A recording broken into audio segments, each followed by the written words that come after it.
Comedia en el teatro griego.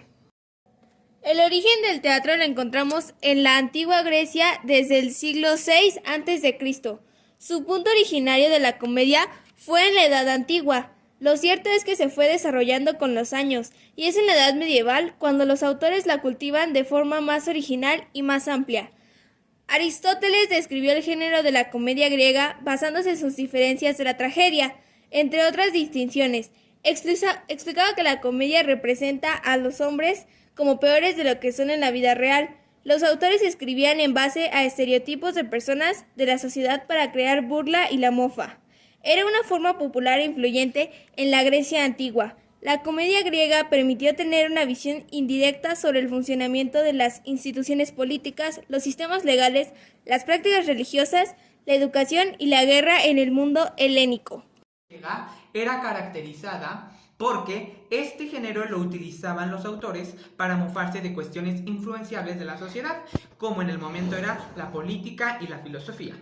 Realizaban caricaturas de personajes para presentar la faceta más baja y más burlesca, y mofarse al mismo tiempo satirizando sobre los aspectos sobre los que implicaban a todos los ciudadanos. A la hora de estar en escena habían ciertas características. Por ejemplo, los parados, que era el coro que estaba. El argón, que era la segunda etapa de la comedia, o sea, como el desenlace, el desarrollo o el clímax. La parábolis era cuando los actores se dirigían hacia las personas, como tratando de meterlos en la trama. Y el éxodo era el final de la comedia. Tenían un lenguaje vulgar e incluso obsceno. Tenían disfraces divertidos, máscaras chistosas, eran pocos actores, eso es muy importante decirlo, y tenían que tener varios papeles, y las representaciones eran al aire libre, como podemos ver aquí. Como podemos ver, este era uno de los antiguos teatros que se utilizaba para la comedia en el teatro. Autores y obras reconocidas en la comedia del teatro griego. Aristófanes. Este comediógrafo griego fue el principal representante del género cómico. En sus obras resaltan el uso del lenguaje incisivo y sarcástico. De su extensa obra se encuentran Los convidados, Los babilonios, Los caballeros, Las nubes, entre otros. Menandro.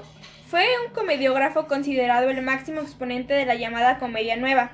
Se le consideró sucesor de Aristófanes. En su obra artística destaca El escudo, El díscolo o El misántropo, El arbitraje, entre otras. Cratinus fue un comediante de la vieja comedia ateniense y consecuente ganador de los concursos de comedia griega. Dejó amplias obras artísticas. Su repertorio comprende obras como Mujeres de Delos, Mujeres fugitivas, Hombres en llamas, Hijos de Euneus y Mujeres de Tracia, entre otros.